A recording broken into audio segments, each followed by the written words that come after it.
할렐루야, 감사해요. 제가 생각을 해도요, 이건 우리 교회가 너무하지 않나 하는 생각이 나요. 뭐 너무하는지 아세요? 우리 교회가 대형 교회도 아니고, 뭐 믿음에는 다 부자라고 그러지만 경제적으로 볼 때는 정말 아무리 봐도요, 돈 한 10억 내놓을 분이 한 분도 안 보여요. 하나님 앞에 1억 척척 낼 분도 한 분도 안 보여요. 근데 도대체 어떻게 다달이 많은 것을 감당하고 있는지, 이건 기적 중에 기적인 줄 믿습니다. 여러분 아시죠? 68개국 또 70개국, 말이 그렇지 한번 70까지 세보세요. 얼마나 많은가.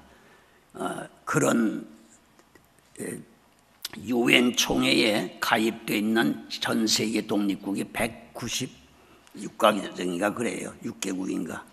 그러니까 거의 3분의 1 가까이, 세계 3분의 1 가까이 나라를 선교한다 그런 얘기가 되고요. 그리고 190을 한번 계산해 보세요. 얼마나 많은가요? 하나 둘 셋 넷 다섯 190을 계산해도 한참, 190가정을 해외로 하는 게 그렇고, 지금 들어보시다시피 우리 안쪽으로 우리 국내에 개척교회, 농어촌교회, 어려운 교회를 지원하는 게 23개국이라는 거 들으셨죠? 네. 그보다 훨씬 더 많은 선교단체가 있어요. 네.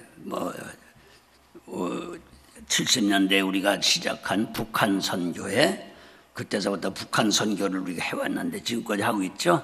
근데 북한 선교를 비롯해서 제가 지금 이사장으로 책임지고 있는 소련, 구소련 16나라,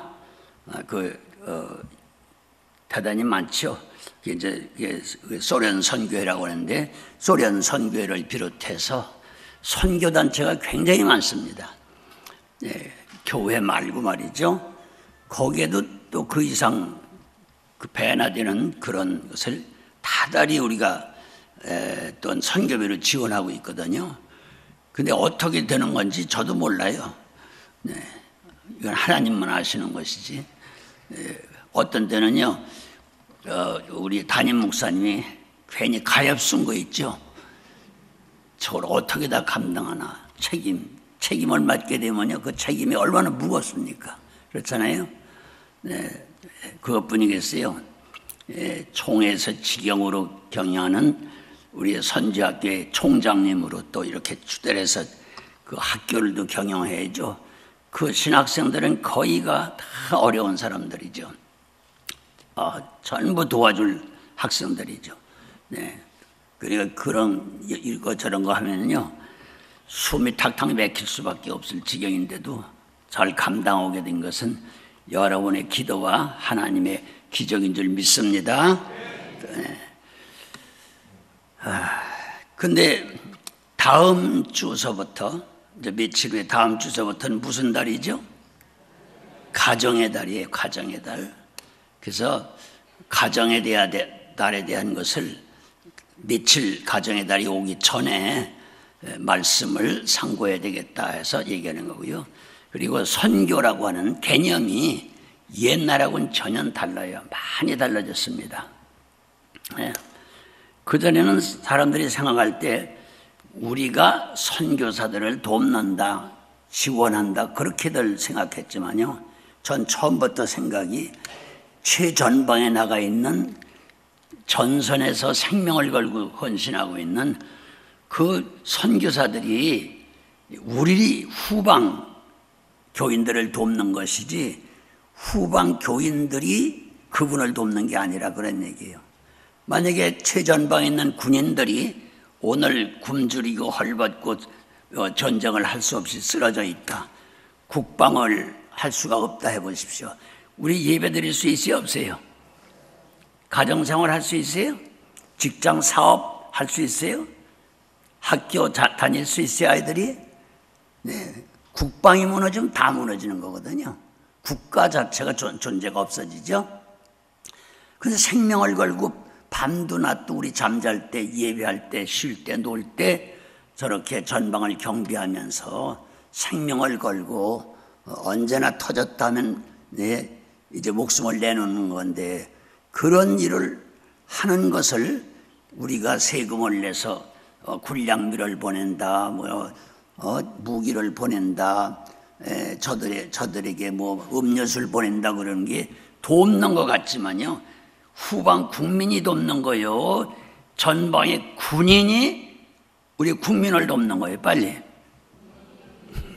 네, 그렇죠. 우린 생명을 걸고 전방의 군인들 돕는 게 아니잖아요. 그렇죠? 근데 저들은 생명을 걸고 우리를 지금 이렇게 평안하게 살 수 있도록 사업하시고 돕고 있거든요. 그렇기 때문에 인식이 바뀌어야 돼요. 우리가 선교사를 돕는 게 아니라 선교사들이 우리를 돕고 있다. 아멘. 선교지라고 하는 건 최전방 아니겠습니까? 믿어주세요? 네, 그게 선교 개념이 이렇게 바꿔져야 된다고 하는 것, 여러 가지가 있죠. 자, 근데 지금 본문에 보게 되면요, 이게 구약 성경 맨 마지막 말라기 4장 6절이 맨 끝절이에요. 같이 하세요. 구약 전체에, 마지막 책에, 마지막 장에, 마지막 달, 마지막 절이요. 마지막 절. 그 마지막 절이 지금 읽은 거예요. 근데 여기 뭐라고 말씀한 거 아니? 그 전절에 보게 되면요, 이제 때가 왔다는 거예요. 세상 끝날이 가까웠다는 거예요. 그런데 그 말씀을 하면서 끝절에다가 뭐라고 말씀한 거 아니에요? 지금 읽어보셨죠? 같이 하세요. 아버지가 자식에게 돌아오게 하겠다. 자식이 아버지에게 돌아가게 하겠다. 하나님이 그렇게 하시겠다는 거예요. 그러니까 너희들도 이걸 알고 부모가 자식에게 돌아갈 생각을 하고 그 일을 해야 되고, 또 자식들도 부모에게 돌아갈 생각을 하고 부모와 빨리 하나가 되라, 그런 얘기거든요. 이 말은 무슨 말이냐면, 이 마지막 때가 되면요, 부모와 자식 간에 거리가 멀어진다는 얘기 아니에요? 그러니까 하나님께서 마지막 이 말세 심판하기 전에 돌아가도록 하나님이 역사를 해 주시겠다는 거예요. 아멘? 그러니까 이걸 깨닫고 우리도 거기 합세를 해야 되는 거죠. 왜 제가 이 말씀을 한 거니? 선교 시간에 선교 얘기를 해야 될 거 아니냐? 그러지만 보십시오. 우리가 전도다 선교라 이런 말을 쓰는데요, 네, 옛날에 신학자들 가운데는요, 전도는 내국인에게, 같은 문화권 사람들에게 하는 걸 전도라고 하고요, 선교는 문화권이 다른 이방인에게 하는 걸 선교라고 그랬어요. 그러나 자, 청년과 젊은이가 어떻게 다르죠? 네? 달라요? 같죠? 노인하고 늙은이는요? 같은 얘기죠. 마찬가지예요. 네. 그래서 선교를 하게 되면요, 저 밖에 이방인들, 우리와 문화권이 전혀 다른 그런 다른 나라 사람에게 복음을 전하는 걸 선교라고 그랬지만 그게 아니에요. 이제 한마디로 말하게 되면, 빨리 말하게 되면요, 선교라고 하는 것은요, 이방 문화권에 전하는 거예요. 아멘. 근데 이거 보세요. 여기 좀 성경 본문대로 말세가 되면 부모 자식들이 마음이나 행동이나 삶이 격리가 돼버려요. 벌어진다 이 말이에요. 그러니까 하나님이 심판하기 전에 그 뒤에 그랬죠? 빨리 돌아가라, 빨리 합해라, 아니면 하나님이 저주해서 심판하겠다는 거거든요. 예? 그러면 부모나 자식이 한꺼번에 다 망하는 거죠. 다 죽는 거죠. 네? 그러니까 빨리 하나가 되라는 얘기예요. 아멘. 그럼 보실래요? 자, 이제 모신학대학에 학장하신 분이 저를 만나서 그래요. 아이 목사님, 요새 애들하고는 말이 안 통해요. 그래요. 왜 말이 안 통하느냐 하니까 그 얘기가, 주일 아침에 빨리 교회 가자 그랬더니 다 큰 자기 따님이 아빠 오늘은 교회 못 가요. 왜 못 가냐 했더니 아이고 가봉하기로 약속을 했어요. 그러더래요. 아니 무슨 가봉을 하필 주일을 하느냐 딴 날 하면 안 되느냐 그러니까 안 해요. 오늘 꼭 약속을 했기 때문에 가봉하러 가야 된대요. 이상해서 사모보고 아니 우리 지혜가 어서 옷을 맞췄어요. 아니 맞춘 일이 없는데 그럼 어서 돈이 나서 맞춰가지고 가봉을 하필 오늘 한다는 거예요. 말도 안 되는 소리 한다. 목사 딸이 말이요. 다 큰 사람이 이게 말이 되느냐. 그랬더니 기어코 가봉 약속 때문에 가야 된다는 거예요. 근데 나중에 알고 보니까 그게 사귀는 남자애하고 면회하러 간다는 얘기래요. 그러니까 자기 몸에 만나 재보겠다는 얘기거든요. 그러니까 이렇게 말이 안 통하니까 이거 완전 이방인이라는 거예요. 맞아 안 맞아요? 예? 생각도 부모와 자식이 요새 같아요 안 같아요? 전혀 달라요. 그건 생각이 다르지 이 언어 말이 다르지. 저도 요새 우리 애들 젊은 애들 말 못 알아듣는 게 많아요. 무슨 말인지요. 네. 네. 전 외정시대에 이제 일본 현역 군인이 담임 선생인데 5년 동안을 일본어만 했는데 말이죠. 표준어지 완전히. 지금 동경이나 오사카 같은 데 가서 택시를 타더니 길에서 뭐 일본 사람 얘기하면요. 젊은 애들이 뭐라는지 아세요? 명치시대 말하네요. 그래 명치시대. 예. 다시 말하면 100년, 200년 전 일본 말을 한다는 거예요. 그렇게 얼마나 달라졌는지 몰라요. 맞아 안 맞아요? 저희가 초등학교 졸업하자마자 한문 공부, 한글 공부를 이제 같이 하잖아요. 그리고도 떨어져 있을 때 우리 부모님에게는 편지 쓸 때에 제가 그렇게 썼어요. 부모님 안녕하십니까 해놓고요. 자, 복모, 구구, 무임하성 지지로소이다. 여러분 알아들을 수 있어요 없어요? 그게 5, 60년 전에 전 편지를 그렇게 썼거든요. 근데 지금은 알아듣는 사람 여기도 아마 우리 교인이면 못 알아들을 거예요. 무슨 말인지. 그렇게 언어가 달라져요. 네. 근데 요새는 급속하게 모든 문화가 변해가요. 맞아요, 안 맞아요? 그렇기 때문에 말이 다르고 행동이 다르고 생각이 다 달라요. 부모하고 자식하고. 그러니까 같이 살 수가 없는 거예요. 네. 음식도 젊은 애들은 무슨 후라이 치킨이나 또 이 둥근 게 뭐지요? 햄버거. 피자하고 햄버거. 피자 햄버거 애들 좋아하잖아요. 네. 그거 나쁜 거 알면서도 그게 아주 그냥 몸에 뱄기 때문에 애들은 그런 걸 더 좋아해요. 근데 어른들은 그거 먹고 살아요? 안 되죠. 음식이 달라요. 옷 입는 것도 달라요. 어떤 때는 그냥 얼굴을 들 수가 없어요. 왜? 팬티 입었는지 안 입었는지 알 수가 없어요. 예? 이게 뭐 옷 입는 거고 먹는 거고 생각하는 거고 말하는 게 다 달라요. 그리고 한 집에서 살 수가 없는 거예요. 예? 들어오게 되면 어른들은 TV 하나 있는 집은 애들하고 만나 싸워야 되잖아요. 연속극 틀라고 야단인데 어른들은. 애들은 그거 아니잖아요. 그냥 벗고 뛰고 막 물건나무 쓰고 난리를 꾸미는 걸 보려고 그러잖아요. 그러니까 이게 보는 것도 다 다르고 듣는 것도 다 달라. 그러니까 문화권이 한 가정이 같아요 안 같아요? 전혀 달라요. 그러니까 문화권이 다른 곳에 전도하는 걸 선교라고 그러거든요. 네? 그러니까 또 이 성경대로 말하면 이방인이에요, 내국인이에요? 이방인이요. 동족 같지 않다니까. 모든 게 다 다르니까요. 거기다가 또 그냥 미국 같은 데는 더해죠. 고등학교만 졸업하면 바로 대학을 가도 다 다른 주로 가서 떠나죠. 또 부모도 다 내보낼 각오하고요. 일전도 도와주지도 않고. 완전히 달라요. 사는 것이. 그러니 어떻게 하면 좋아요? 그렇기 때문에 선교.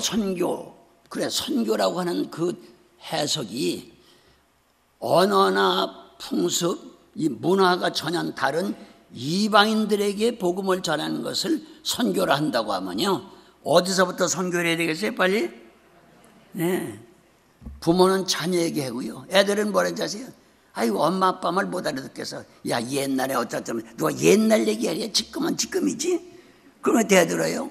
그 옛날 얘기 해줄 수도 없어요. 듣지도 않으려고 그러니까. 그러니까 이게 뭐 역사도 완전히 다른 거예요. 그래서 주님 지금 하실 말씀이 이게 뭐라 해야 돼? 구약성경에 무슨 책이라고요? 맨 마지막 책이요. 무슨 장이라고요? 마지막 장이요. 무슨 절이라고요? 마지막 절이에요.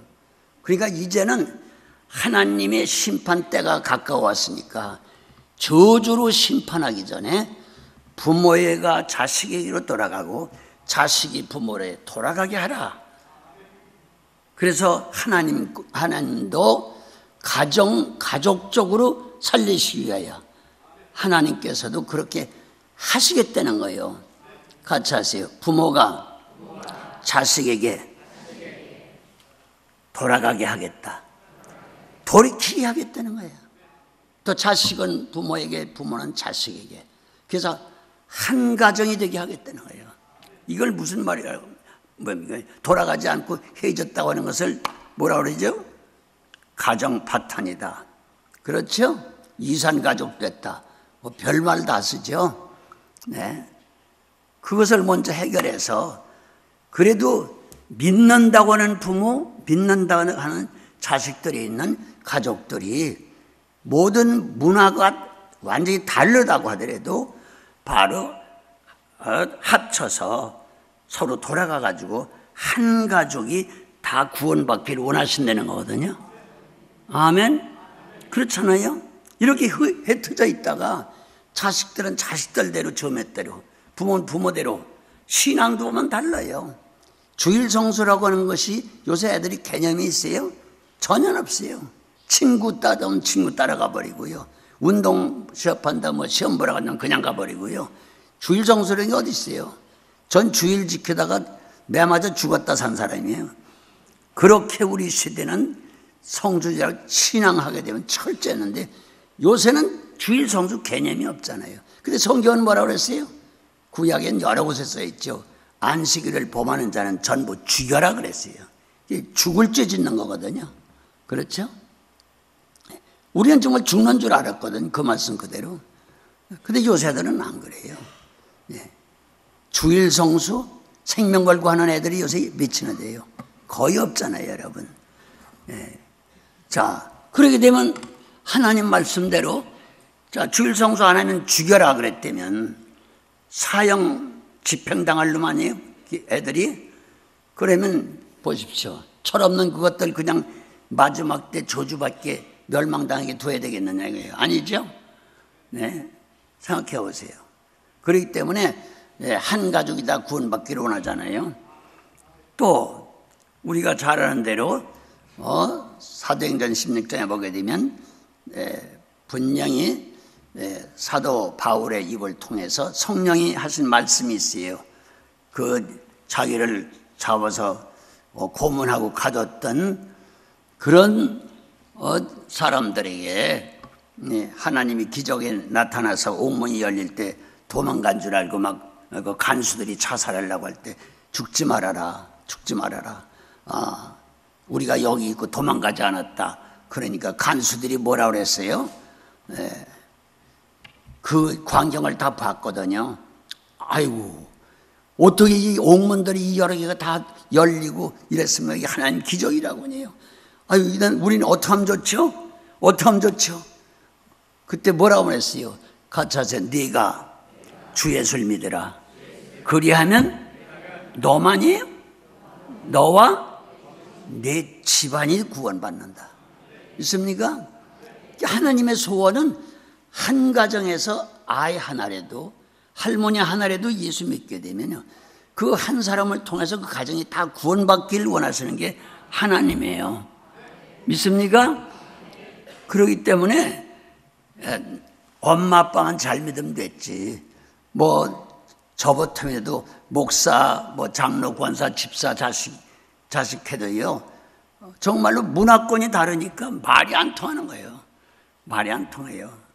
우리 막내딸한테도 벌써 오래전 얘기인데도요. 밥을 흘렸길래 상 밑에 떨어진 거, 야, 이거 좀 주워 먹어야지. 이거 놔두면 되니까 더러운 걸 방바닥에 떨어진 거 어떻게 주워 먹는 거예요? 야, 엄마 아빠는 이게 문제가 아니다. 얼마나 굶었는지 아니까. 아이고 참, 엄마 아빠는 밥은 한 냉장고 열고 라면 꺼내서만 해보면 되는데 왜 굶었을까? 말이 통해요, 안 통해요? 전혀 안 통해요. 네. 이렇게 이방인이라니까 완전히. 네. 자, 그러니 어떡하면 돼요? 근데 하나님의 소원은 가족이 다 구원받기를 원하시는 거예요. 믿습니까? 그러니까 바로 오늘 우리가 이렇게 개척교회다, 무슨 농어촌 교회다, 해외 선교지다, 뭐 많은 선교단체다, 이렇게 몸도 마음도 물질도 기도도 후원하는 거 해야지요. 그런데 우선 자기 가정이 먼저 구원받아야 될 거 아니에요? 믿습니까? 거기에 대한 말씀을 성경 본문에서 좀 하려고 그래요. 제가 읽는 성경하고 다른 분들이 읽는 성경하고 깨닫는 게 같을까요? 다를까요? 달라요. 같은 자리에서 같은 말을 해도 어떤 사람은 은혜 받는 사람이 있고 어떤 사람은 오해하는 사람이 있죠. 깨닫는 게 다르다니까요. 제가 읽는 성경은 그래요. 대개 지금까지 선교 신학자들을 비롯해서 많은 목사님들이 지상명령 그러면 해외에 정말 문화권이 다른 아주 국가와 민족이 다른 외국에 복음 전하는 걸 선교라 그렇게 말하고, 그래서 믿은 지 100여 년밖에 안 되는 한국이 세계 선교를 지금, 다른 것은 아직 강국이 안 됐지만 선교는 세계 선교의 초강대국이에요, 한국이. 아멘. 숫자는 미국이 많지만 자꾸 미국은 받아들이지도 않고 철수하고요. 한국 선교는 계속 나가고 주해동이 남아도는 거예요. 네. 그러니까 한국이 초강대국이라니까. 뭐의 초강대국? 선교의 초강대국이요. 그냥 강대국이 아니라니까요. 한국을 세계 어느 나라도 따라올 수가 없어요. 네. 여러분, 지구촌의 그 많은 곳곳 그 많은 종족들 가운데요, 별별 구석을 다 가봐도요, 한국 선교사가 안 가 있는 지 없다니까요. 네. 아멘. 네. 문자도 없고 말도 신호만 별로 있지 말도 제대로 없는 그런 지역에도 가서 말을 만들어주고, 말 만들어준 데 대해서 글을 만들어주고, 글 만든 걸 가지고 성경을 번역해서 성경을 가르치고 그러는 한국 선교사들도 꽤 있어요, 여러분. 대단한 얘기죠. 말도 없는 데서 말을 만들어준다니까. 네? 자, 그러면서 구석구석에 나가 있어요. 숫자적으로는 중국 사람이 세계에서 제일 많이 나가 있죠, 숫자적으로. 그러나 종족 국가수로는요, 한국인들이 세계에서 제일 많은 곳에 나가 있는 걸 알아야 돼요. 할렐루야. 정말 놀라운 얘기죠, 여러분. 왜 그렇게 우리 한국 선교사들이 벌떼처럼 나가서 그랬느냐? 성경 해석의 차이요. 저하고 조금 차이가 나는 게 뭐냐면요, 그분들은요, 신학교에서 배울 때도 그렇고 대개들 그렇게들 한국 목사님들이 알고 있었어요. 뭐냐? 지상명령이라고 하는 것은, 지상이라고 하는 건 최고란 그런 뜻이에요. 최상, 명령, 최상의 명령. 이것은 왕만이 내리는 명령이요. 전시 때에 최고 사령관만이 내리는 명령을 지상명령이라고 그래요. 그러면 하나님께서 또 예수님께서 승천하기 전까지 최고의 만왕의 왕 되시는 주님이 내린 명령이 지상명령인데, 그 지상명령이 마태복음 28장 바로 19절 이하의 말씀, 모든 족속에게 가라는 말씀이에요. 네. 그러니까 이게 지상명이다 그래가지고 지상명령을 하나로 규정을 해버렸어요. 그러니까 부모고 형제고 처자식고 가정이고 돌보면 안 된다. 그냥 팽개치고 우선 이건 왕의 지상명령이니까 최고의 명령이니까 명령이라는 것은 왕이 내리는 명령은 명령을 지키면 살지만 안 지키면 어떻게 되는 거예요? 그냥 목 잘리는 거거든요. 죽는 거예요. 그러니까 이건 만왕의 왕 되신 주님의 지상명령이니까 이건 틀림없이 지켜야 된다 그래가지고 그냥 선교하면서 아까 말한 대로 문화권이 다른 이방 세계에 나간 선교인 줄 그렇게만 규정을 했기 때문에 그냥 선교한다고 막 나가고 내보내고 막 몰래 나가고 막 몰래 파송하고 또 교회가 안 보내면 그냥 자 개인이 가버리고 막 그래. 오늘 와서 우리 교회 그 선교사 앉았는지 모르겠네. 우리 교회 청년들 가운데도 한 분은 편지도 오고 전화도 왔어요. 여기 지금 여행 왔다가 앉아보니까 여기 전도해야 되겠습니다. 그냥 선교할 테니까 선교비를 조금씩만 보내주시오 그랬더니 뒤에 얼마인가 했더니 1,000불씩 보내리야. 아이고 참 어쩌면 좋디야. 교회에서 파송 안 해준다고 신학을 안 나왔다고 그냥 자기 혼자 가서 그러는 거예요. 그리고 자기가 돌아다니다 그냥 주저앉아서 선교사라고 하고 그런 사람이 너무나 많은 거예요. 네? 지금 우리 KT올리엠의 종본부의 통계가 35,000가정이 나가 있어요. 한 가정에 1,000불씩만 따져보세요. 1,000불을 35,000으로 계산하면 어마어마한 돈이에요. 그것이 다달이 나가고 있는 거 아니에요, 여러분? 네. 참 한국 보통 부자가 아닙니다. 그래도 끄떡도 없어요. 기름값 오른다 그러더니 오르나 마나 똑같아. 쳐다니는 거 보면. 네. 그런 거 상관하지 않아요. 그리고 그냥 뭐 IMF가 걸리든 말든 막 먹고 막 입고 막 쓰고 그냥 네? 만날 놀러 다니고 세계에 다녀보신 분 아시면 어느 나라를 가든지 한국 관광객을 만난다니까 제일 많이 돌아다녀요. 아, 정말 어떻게 이렇게 발이 빠른지 네? 얼마나 많이 만난지 몰라요 한국 사람들이요. 네. 참 좋기도 하지만요. 그러니까 그래서 부모 형제 놔두고 처자식 놔두고 여기 오늘 오셨는지 모르지만 우리 교회 선교사님들 한두 분 가운데도 늙은 어머니 혼자 놔두고 그냥 선교사로 간다고 가고 우리 교회는 또 지원하고 그래왔잖아요 여러분. 네. 그 기가 막히죠. 할머니 언제 돌아가실지도 모르는데. 네. 그러니까 상관치 않아요. 그냥 선교가 지상명령이다. 이거 지상명령. 근데 그 성경에서 말하는 지상명령을 내가 보는 거와 좀 다르더라고요. 뭐냐면 글자 그대로 배운 대로 알고 있는 대로 네?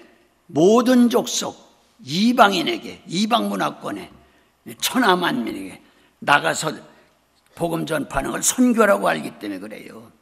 그러나 성경을 자세히 보게 되면 그게 아니고 제가 보는 성경은 지상명령이 세 가지예요. 같이 하죠. 3대 지상명령.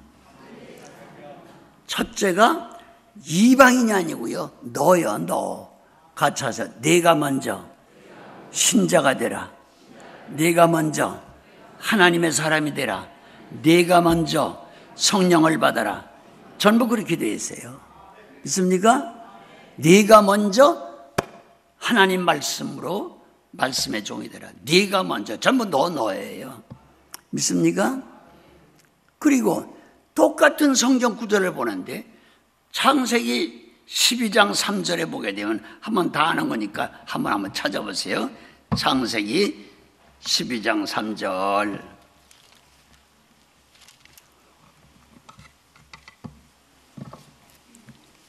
여기 보시면요. 아브라함을 부르셔가지고 아브라함에게 지금 축복하시면서 명령하시는데 자 한번 2절부터 읽어볼까요? 시작. 내가 너가 있죠? 내가 너로 그 다음에 큰 민족을 이루고 너가 네죠? 네게 복을 주어 누구 이름을? 네 이름을 창대케 하리니 너는 거기도 너죠? 네, 복의 근원이 될지라. 아멘. 거기 딴 사람이에요? 다 너요. 너요, 너. 네가 먼저. 그 다음에 다른 사람에게 복을 줘요, 먼저.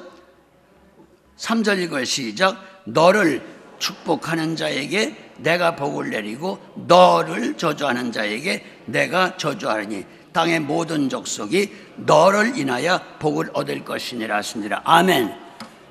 그 한두 절 가운데 너라는 말이 얼마나 많이 나와요. 다른 사람이 아닌 너. 네, 네가 먼저 전부 너예요. 믿습니까? 네가 먼저 믿어라. 네가 먼저 복을 받아라. 아멘. 네가 먼저 성령을 받아라 이거예요. 또 사도행전 1장 8절 가지고 선교 얘기만 하면 그 말씀을 자꾸 둘러대는데 다 같이 아는 거니까 한번 시작.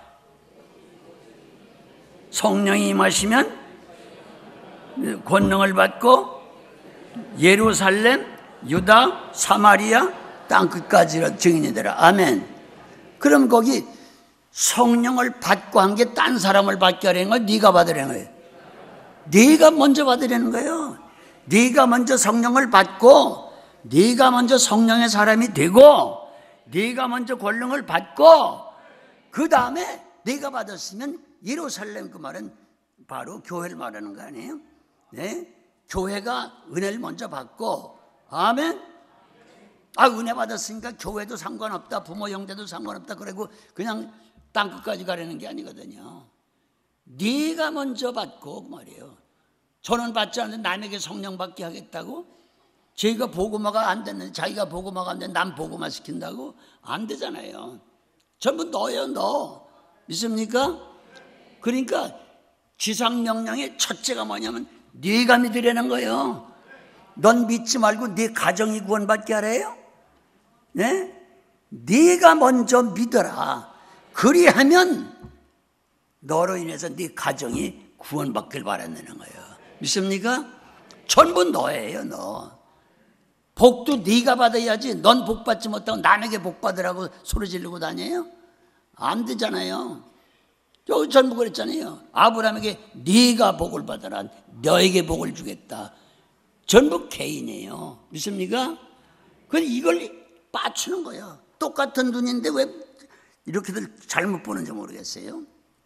네? 여러분, 그러니까 제1지상명령을 먼저 실천해야 된다니까. 오늘도요, 딴 사람 복 받게 하라, 딴 사람 기도 많이 하게 하라, 딴 사람 은혜 받게 하라, 딴 사람 잘 살게 하라. 그리고 나는 개떡같이 살아도 되는 거예요? 누가 먼저 살아야 돼요? 누가 먼저 믿어야 돼요? 누가 먼저 성령 받아야 돼요? 누가 먼저 충성해야 돼요? 내가 먼저 해야 돼요.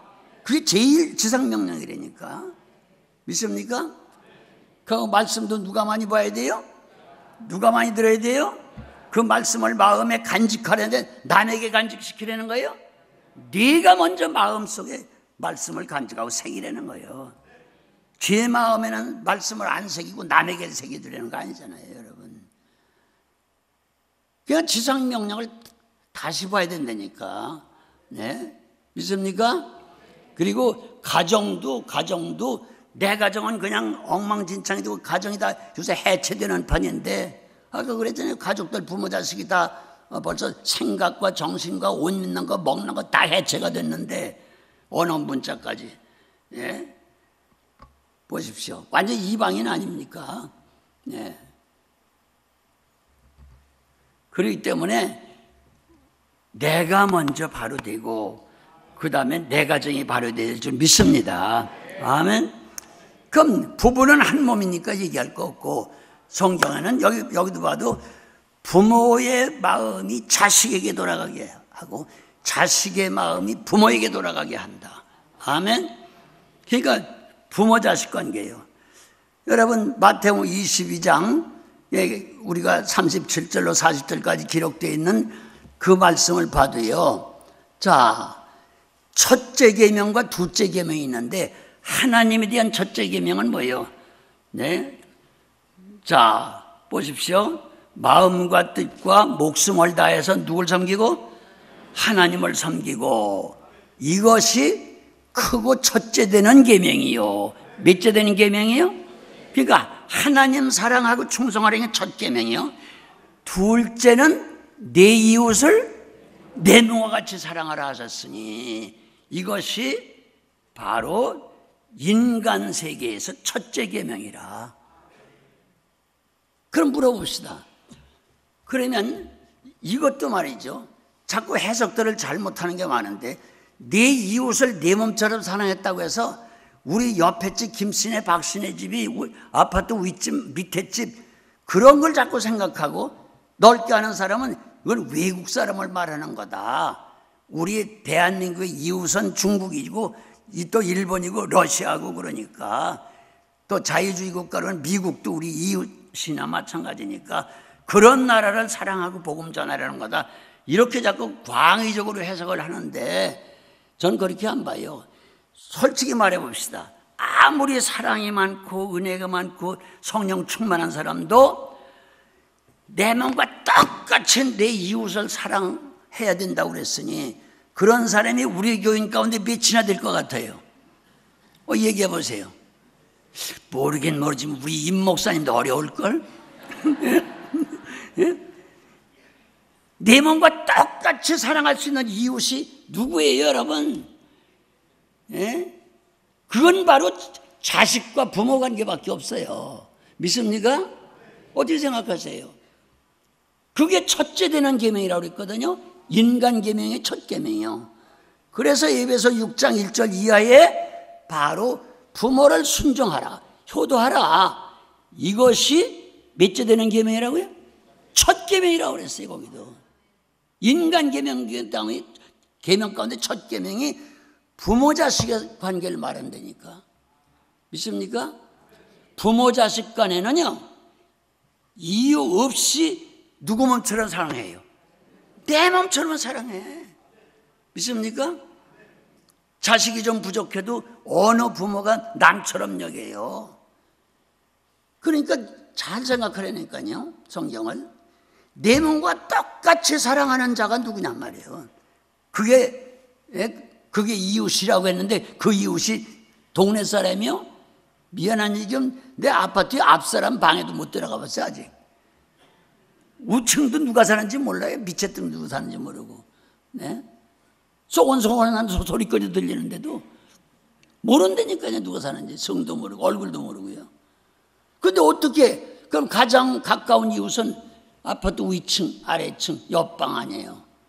그런데 이름도 얼굴도 모르는데 무슨 놈은 내 몸처럼 사랑해요. 여러분 그게 돼요? 돼요? 안 되죠? 그러면 저하고 동기동창 아니에요. 근데 그렇게 사랑하라고 그랬으니 해야 될 텐데 어떻게 해요? 윗집 밑에집 옆에집 들어가 얘기하고 신방을 해야 돼요? 안 되잖아요 그게. 그거 좋아할 사람이 어디 있어요 세상에. 그렇기 때문에 내 가장 가까운 내 몸처럼 사랑하는 이웃이 부모 자식이 아니냐. 오늘 어른들이 많이 오셨으니까 어른들 편하면 자식이 아니냐. 믿습니까? 네. 그러니까 내 몸처럼 사랑한다고 했으면 나 혼자 교회 가고 내가 집사니까 장로 권사니까 야 오늘 주일이다 교회 가야 된다. 기도당번이다 교회 가야 된다. 헌금위원이다 교회 가야 된다. 엄마 나도 갈래. 넌 집 봐. 넌 과외수업 가야 돼요. 이게 말이라고 하는 거 이게? 예? 그러니까 자기는 천국 가고 은혜 받고 천국 가고 예배 드리고 하나님 기쁘게 드리고 자식들 다 죽으라는 얘기 아니에요? 지옥 가라는 얘기 아니에요? 예? 그게 정말 내 몸처럼 자식을 사랑하는 거예요?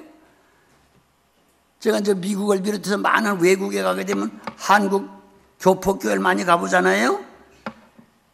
많이 물어봤죠. 우리나라에서도 힘들게 사업하는 사람, 직장하는 사람, 어려운 여러 가지 고통당하는 어른들에게 한국에서도 얼마나 여러 번 물어봤겠어요. 아니 왜 그렇게 죽도록 일을 하세요 그래? 병들 들어 그러면 아이고 다 자식들 때문이죠. 그래요. 그러면 애들 교회 잘 내보내요. 아니요, 요새 열심히 새벽부터 학교 갔다 오자마자 또 밤 12시, 1시, 2시까지 과외수업 가도요, 상급학교 갈까 말까 하는데 어떻게 걔들을 교회를 내보내요? 이 집사라는 이 사람 입에서 나오는 말이거든요. 그런데 자식들을 제 몸처럼 사랑한다고 하면 그게 있을 수 있어요, 없어요? 세상에 아무리 대학을 존대를 가고 훌륭하게 된다고 해도 지옥 가면 소용없는 거 아니에요? 네? 천하보다 귀한 보배로운 자식 지옥 가는 거 아니에요? 내 몸과 똑같이 사랑하는 자식인데 그건 엄마는 천국 가고 자식은 지옥 가라는 얘기 아니에요. 말이 안 되잖아요. 그런데 외국은 99%가 아니라 100%예요. 어느 교회 어떤 한국 사람을 만나서 왜 해외 와서 이렇게 고생을 하고 했습니까? 그러면 아이고 다 자식들 때문에 왔고요. 자식들 때문에 그럽니다. 아니 얼마나 오래 살겠다고 우리 젊은 부부가 수십 년째 이렇게 해져 살고 이산 가지고 이 고생을 피차합니까? 그러면 말도 마세요. 다 자식 새끼들 때문이죠. 다 그래요. 이게 100%라니까 누구한테 물어봐도. 그런데 자기는 가끔 나가도 자식들이 교회 나가는 데 대해서는 관심도 없는 거예요. 그런 사람이 너무너무 많은 거예요. 그러니까 엊그제 우리 목사님 말씀한 것처럼 서울 시내만 해도 모든 교회에 주일학교 없는 교회가 몇 프로라고요? 50%가 넘는다고 그러잖아요. 그럼 교회가 미래가 없는 거예요. 네. 다 문 닫아야 돼요, 이제 50년 후에는요. 네. 50년이 뭐예요? 20년 후에는 다 문 닫아야 돼요, 교회들. 미래가 없는데. 네. 그러니까 어른들 천국 가고 애들은 다 지옥으로 끝나는 거 아니에요? 안 되잖아요, 여러분. 그렇기 때문에 첫째 지상명령, 지상령을 찾아야 돼요. 첫째가 누가 잘 되라고요? 내가 잘 돼야 돼요. 내가. 믿습니까? 네? 네가 먼저 주 예수를 믿으라는 거예요. 네가 먼저 성령의 능력을 받으라는 거예요. 아멘. 네가 먼저 복을 받으라는 거예요. 그래야 그 복을 가지고 가고 복을 성령의 능력으로 가는 것이고 가서 믿음을 외치는 것이지. 내가 아무것도 안 받고 무슨 일을 하겠다는 거예요. 그런데 이 개인에게 먼저 축복하신 제1된 첫 지상명령은 생각들을 못하고 있다니까. 네? 그래서 안 되죠. 그 다음에 두 번째 지상명령은 바로 자식들에게 신앙을 전수시켜야 돼요. 믿습니까? 따라하세요. 전수시키자. 네, 보십시오. 경제적으로는요, 내가 못 살고 굶주리고 헐벗고 공부 못했으니까 자식들에게서 보상받으려고 자식들은 하든지 잘 먹이고 잘 입히고 공부 많이 시키려고 그러죠. 그렇죠? 그런데 나는 믿음이 부족하고 연약하고 나는 정말 지옥 갈까 천국 갈까 알쏭달쏭할 정도로 믿음이 약하면서 내 자식들은 어떻게든지 천국 가서 영생복락을 누리게 해야 되겠다고 그렇게 애쓰는 분들이 우리 교인들 말고는 거의 없을 거요. 네? 어째 물질 문제나 지식 문제 같은 것은 자기가 못 살고 못 배웠을수록 자식들을 더 정성을 다해서 많이 배우고 잘 살게 하려고 그러면서 왜 신앙의 자본에 대해서는 그렇게 또 반대로 나가는 거예요? 네? 그런 문제 아니에요? 네. 뭐 내가 누구한테 얘기할 거 없죠. 저 시대 50년대 60년대 그때는 전도사 목사 된다 그러면 굶어 죽을 각오를 하지 않고는 감히 생각을 못할 때예요. 왜? 결혼해서 자식 낳아봐야 먹을 게 없으니까 엄마도 먹을 게 없고 저지 안 나오니까 뭐 살릴 수가 없잖아요. 그래 영양실조로 죽은 목사들 자식이 얼마나 많아요. 네. 자, 그땐 목숨 안 걸고는 안 됐죠. 그러니까 기왕 목숨을 건 거니까 어차피 어린애들 못 먹이고 못 입히고 죽게 된 거니까 그거 돌볼 새가 어디 있어요. 그냥 양들 돌보느라고 교회를 맡았다 개척했다면 거기다 올인해버리기 때문에 가족을 돌볼 생각을 할 수가 없죠. 네? 그러니까 저를 비롯해서 그 시대 사람들은요, 하여튼 제 가정이 문제가 아니고 가정은 전혀 하나님이 아소서 하십시오 맡겨버린다고 하고 전부 그냥 교회와 교인들에게 올인하니까 우리 애들서부터도 옛날에 애비 가끔 만나면 나설가랬다니까. 이리 오라고 그러면 도망가 버리고 애들이. 네. 가끔 만나니까요. 볼 수가 없으니까요. 집에 오면 집에서 별로 자나요. 만나 교회 강대상에가 엎드려 있지. 네. 저 같은 사람은 뭐 월요일 새벽이면 벌써 가방 들고 나가야 되고 토요일 저녁에 들어오면 밤늦게까지 또 급한 집들 신방해야 되고 주일은 새벽 기도서부터 또 저녁까지 해야 되고 또 월요일은 또 나가야 되고 그러니까 애들 돌볼 수가 없잖아요. 아니 어린이 대공원이 여기서 얼마나 가까워요. 그래도 어린애들이 그리 여럿이 자랐는데도 한 번도 애들하고 어린이 공원을 가보질 못했는데 그거 한번 가봤으면 좋겠다고 소원이랬는데도 가본 기억이 없애더라고요. 완전히 그냥 버린 자식들처럼. 근데 그게 성경적이 아니었다니까. 가만히 보니까. 전 저희 아들 목사에게 할 말이 없어요. 네. 걔만 오면은 뭐 얘기할까봐 은근히 겁이 난다니까요. 뭐라고 말했냐면, 아빠 목회한 게 그게 잘한 거야, 그래. 그 왜? 무엇 때문에 진짜 성경적이라고 하면, 자, 이삭이 자기 아버지 아브라함을 존경하고 그 신앙을 본받은 것처럼, 야곱이가 자기 아버지 이삭을 본받은 것처럼 그렇게 신앙을 본받게 전수해서 계속 내려오게 하지 않았느냐. 그 절 보고 뭐라고 하냐. 아빠가 틀린 거 잘못한 게 있다는 거예요. 뭐냐면 우리들 이렇게 어린 것들 여럿을 놔두고 우리 한 번 학교가 어느 학교, 유치원이 어느 유치원, 초등학교 어느 초등학교 다니지 않았냐. 물론 안 가봤죠. 담임선생님이 누군지를 아느냐. 중고등학교, 대학교, 대학원 나와도 한 번 가본 일이 있느냐. 못 가봤죠. 네. 시간이 없다고 바쁘다고. 무슨 시간이 없을까요? 복음 전하는 것 때문에 그렇잖아요. 그러니까 완전히 그냥 방치해버리는 거예요. 그것을 충성스러운 거라고 착각들 한 거예요.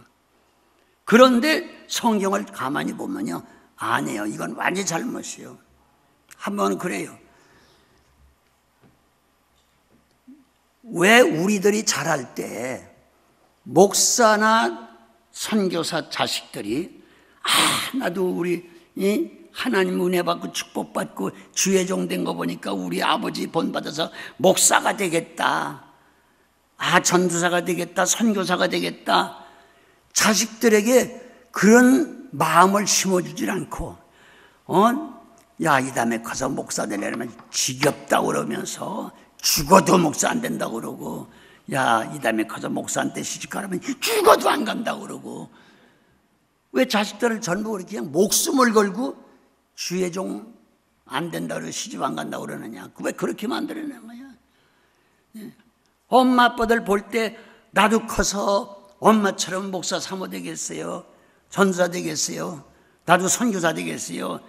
애들에게 자식들에게 그런 마음을 심어주 그런 선호의 대상이 되어야 되지 않느냐 이거예요. 그냥 코가 12자리도 할 말이 없는 거예요. 그런 말을 우리 아이가 할 때는요. 자기는 절대로 그러지 않는다는 거예요. 네? 우리 자식들이 난 목사한테 시집 가겠다. 난 목사가 되겠다. 이렇게 그 하나님의 성직을 정말로 성직답게 그렇게 아이들이 생각하도록 그렇게 자기는 길러야 되겠다는 거예요. 맞아, 누구 말이 맞아요 지금?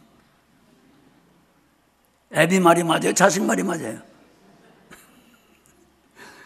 그 성경을 가만히 보니까 우리 아들 말이 맞아요. 네.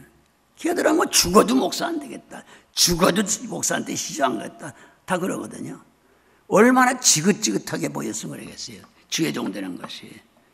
그러니까 목사 자식들의 입장에서 보면요, 목사 된 게 저주받은 직업처럼 보이는 거예요.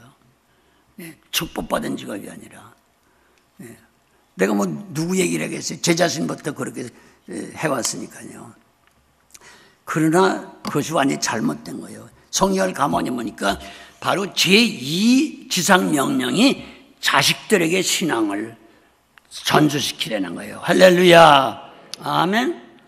엄마 아빠를 보니까 정말로 나도 예수 믿어야 되겠다. 엄마 아빠를 보니까 나도 목사가 돼야 되겠다. 엄마 아빠를 보니까 나도 사모님 돼야 되겠다. 그렇게 길러내는 거예요. 그게 성경적이라니까요. 자, 그럼 이제 성경 몇 절 한번 찾아보겠습니다. 자, 아까 이제 아브라함에 대한 기사를 봤어요. 그 다음에 창세기 18장을 한번 보십시다.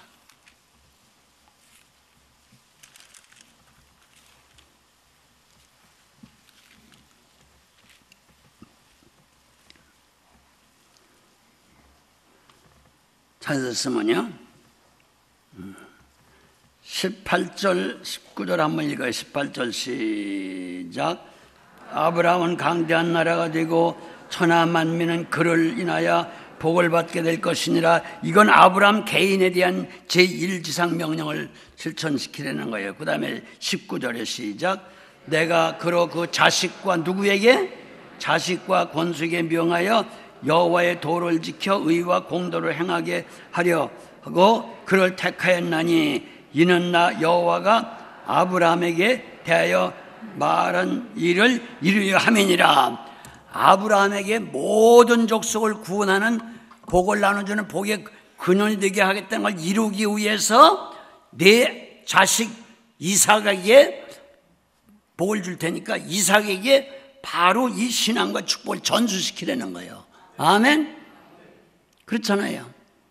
그러니까 아브라함은 예비당 하나 진 일도 없고 큰 교회 한 일도 없고 평생 목회했어도 아들 하나 바로 한 거예요. 아들 이삭 하나. 그 이삭 하나 바로 한 것이 그 계열에서 예수님이 탄생하신 거예요. 할렐루야. 만약에 과거의 저처럼, 과거 그 시대처럼, 지금도 또 어떤 사람들 그런 것처럼 여기까지 자식 하나 있는 거 하나님께 맡겨버린다 그러고 팽개쳐버리고 그리고 주의를 한다고 만나 쏘댕기게 되면 이삭은 굶어 죽었을 거예요. 그런데 무슨 그 계열에서 예수님이 오실 수 있어요? 안 되잖아요. 그러니까 우리 시대 사람은 가정 목회는 아주 철저히 실패한 사람들이에요. 그거 지금 고집쓰면 안 되죠. 네? 여기 분명히 네 자식들에게 그리고 권속들에게 바로 전수시키려는 거 아니에요? 아멘. 자, 신명기서 6장 한번 보겠어요.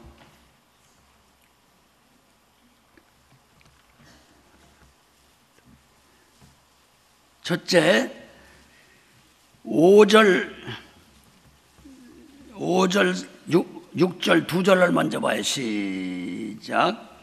나는 마음을 다하고 성품을 다하고 힘을 다하여 네 하나님 여호와를 사랑하라. 오늘날 내가 네게 명하는 이 말씀을 너는 어디다 새기고? 마음에 새기고. 그러니까 이게 너희 부모 형제 자식이요 이웃사람이요 다른 외국사람이면 너요. 네가 하나님 잘 믿고 하나님 말씀을 네 마음속에 새기고 난 다음에 제2지상 명령을 말하는 거예요. 그 다음 절에요. 7절 시작. 내 자녀에게 부지런히 가르치며 집에 앉았을 때든지 곁에 앉았을 때든지 누웠을 때든지 일어날 때든지 이 말을 쓰을 강론할 것이며. 따라하세요. 네가 먼저 은혜 받고 말씀을 마음에 새기고 다음엔 내 자녀들에게 어떻게 가르치며? 부지런히 가르치며 하나님의 말씀과 은혜를 전수시키려는 거예요. 아멘. 그래서 성경에 보게 되면 아브라함의 하나님 그러면 이어서 나오는 게 있어요. 뭐만 나와요? 아브라함의 하나님, 이삭의 하나님, 야곱의 하나님, 요셉의 하나님. 계속해서 그 구약 시대는 계속해서 신앙이 전수돼 나가는 거예요, 자식들에게. 근데 만약에 내가 아무리 잘 믿고 뭐 목사님 할아버지가 되더라도 아무리 능력을 받고 큰일 했다고 해도 자식에게 신앙을 전수시키지 않으면 자기 죽으면 끝나는 거 아니에요. 예? 복음 전파가 단절되는 거 아니에요? 근데 무슨 이방 선교를 할 수 있어요? 예?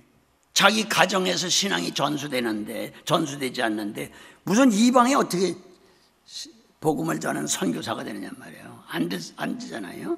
네? 그래서 여기 분명히 하셔야 돼요. 두 번째 지상명령이 따라하세요. 자녀에게 신앙을 전수시키는 거다. 아멘. 네, 우리가 성경을 분명하게 되겠어요. 그렇기 때문에 늘 읽는 거지만 디모데전서 5장 8절 다시 한번 확인을 해봐요. 디모데전서 5장 8절.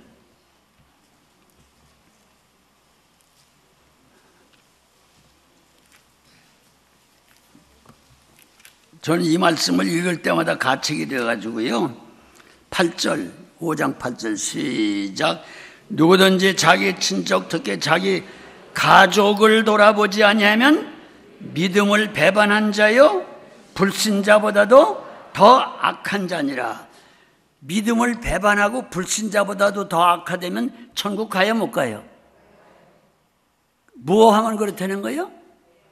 하나님을 믿는다고 하면서도 가족을 돌보지 않으면, 내 이웃, 내 몸과 같이 사랑한다고 하는 자식을 돌보지 않으면 불신자보다 더 악하다는 거예요. 그러니까 제2 지상명령을 시행하지 않는데 무슨 놈의 불신자보다 더 악한 사람이 이방 나라에 가서 복음을 전한다고 선교사가 돼요? 네. 제가 아주 혼나고 정말 기가 막힌 얘기를 간단한 걸 하겠어요. 영등포 제 동생들이 나가는 교회가 있어요. 그 교회 목사님으로 있던 사람이 미국에 이민 갔어요. 제가 미국 이민 가면 만날 찾아와요. 그런데 아이가 넷을 어린 것을 낳아놓고 바로 미국 갔어요. 가서 당신 이래도 되는 거요? 사모님하고 애들이 얼마나 굶주려 헐벗느냐. 아무것도 당신 하나 먹고 시집와가지고 애 낳고 그렇게 살았는데 씨만 뿌려놓고 책임 안 지고 되느냐니까. 미국 생활 아시는 분은 아시지만 내가 여기서 암만 죽도록 벌어도 도저히 100불도 보낼 수 없는데 어떡하느냐. 그럼 돌아가야 될 거 아니냐. 비행기 표값이 없는데 어떻게 돌아가느냐. 또 돌아간다고 여러 해 동안 이 미국 와서 고생하던 사람 어느 교회에서 오래는데 두고 어떻게 가느냐. 기가 막혀. 예? 그래서 제가 그 사모님을 한국 와서 만났어요. 그랬더니 나를 붙잡고 그냥 대성통곡을 하면서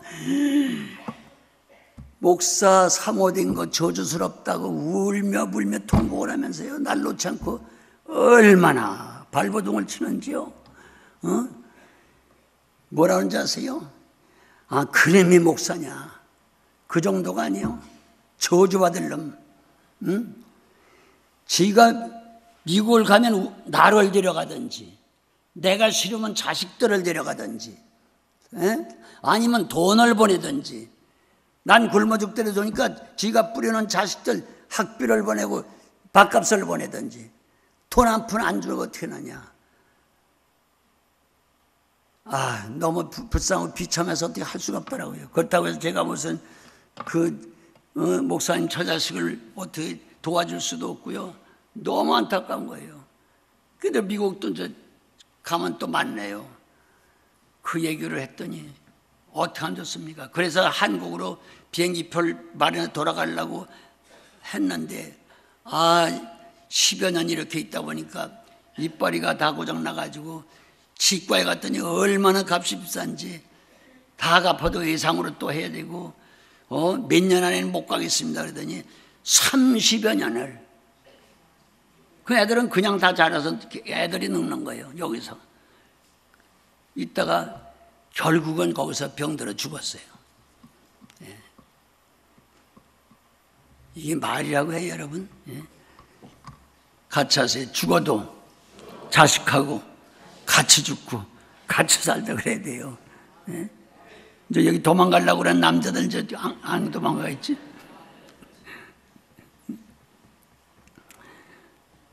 아이고 참 너무너무 가엾고 미쳐면서요. 말도 못한다니까. 그래서는 안 돼요. 그리고 우리가 잘하는 대로 자식이라고 하는 것은 하나님이 주신 기업이요, 하나님이 주신 상급이요, 하나님이 주신 화살, 실탄과 같다고.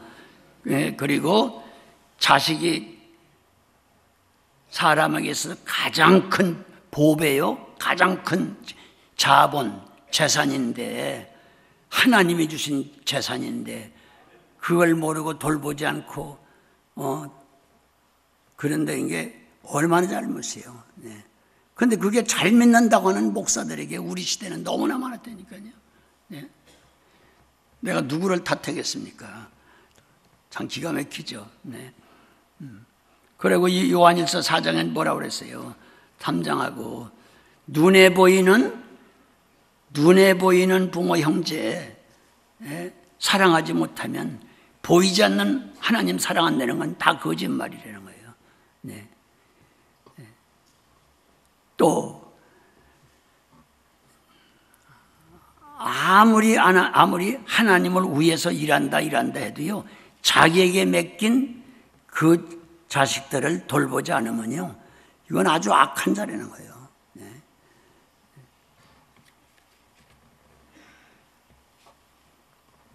그렇기 때문에 성경대로 말하면 자식에게 대해서는 부모가 책임을 져야 되는 것이기 때문에 자식들에게 책임을 지려면 얼마나 희생을 해야 돼요. 그러니까 부모에게 순종하라, 효도하라 그러는 거 아니겠어요? 할렐루야. 그게 첫 계명이라고 그랬잖아요. 아멘. 그렇게만 하면, 너를 책임져서 양육한 부모에게 효도하면, 순종하면 땅에서 잘 되게 해주시고 장수하게 해주시겠다.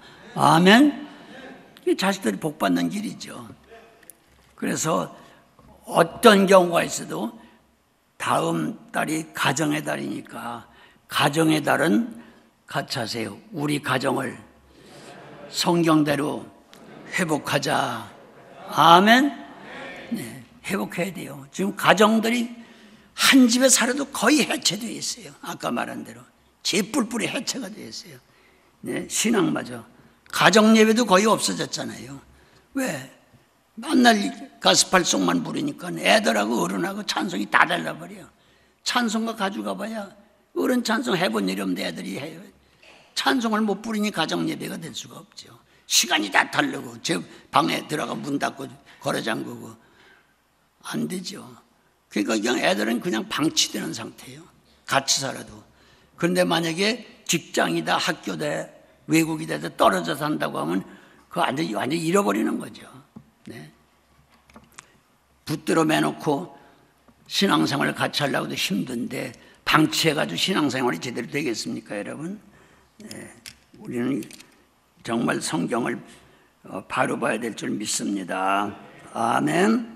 아멘. 네. 그러면 보십시오. 이것은 지금 제가 말씀드린 건 그냥 가정에 대해서만 얘기했지만요. 첫째, 신령한 가정은 어디예요? 바로 교회 아니에요? 같이 교회가 신령한 가정이다. 신령한 가정이다. 아멘. 그럼 교회도 부모 자식 그럼 뭐예요? 목회자들은 부모 같고 교인들은 자녀와 같잖아요. 아멘. 그러니까 교회에서도 교인들끼리는 목회자들과 교인들이 뭐처럼 사랑해야 돼요? 누구처럼? 내 몸처럼 사랑할 수 있는, 그래서 사랑이 통해야 되겠고. 아멘. 아멘. 네. 부모의 말씀을 순종하라 그랬으면 자녀와 같은 교인들은 목회자 말씀을 순종해야 될 것이고. 아멘. 또 목회자는 또 자녀와 같은 교인들을 책임지고 돌봐야 될 것이고. 할렐루야. 네. 사회적으로도 마찬가지요. 그럼 교회 밖에 불신자에게는 해당 안 되느냐? 왜? 성경에도 말했잖아요. 노인들을 공경하라. 아멘. 그래서 교회 밖에 있는 믿지 않는 사회에는요, 어른들 많잖아요. 어저께 어떤 목사님을 만났는데 희한한 얘기를 해요. 예? 어떤 늑술구레 한 사람이 오더니 고개를 숙이고 앉아있는 영감하게 빨리 일어나. 노인이 왔는데 왜 안 일어나? 소리를 질러더래요. 그러니까 이 양반이 고개를 들더니 슬못이 일어나 저 가서 이거 붙잡고 섰다라는 거예요. 전철에서. 그런데 섰으면서 내려다보면서 아니 노인 몇 살이시고 그러니까 나 73살이요. 당신은 몇 살이에요? 나 88살이에요. 그래서 나한테 얘기하는 그 목사님하고 그 주위에 있던 사람이 다 아주 얼마나 웃었는지 모른다는 거예요. 그래서 73살 먹은 것이 88세 먹은 할아버지를 쫓아오고 지가 앉아가지고 세상이 지금 그렇게 됐다니까.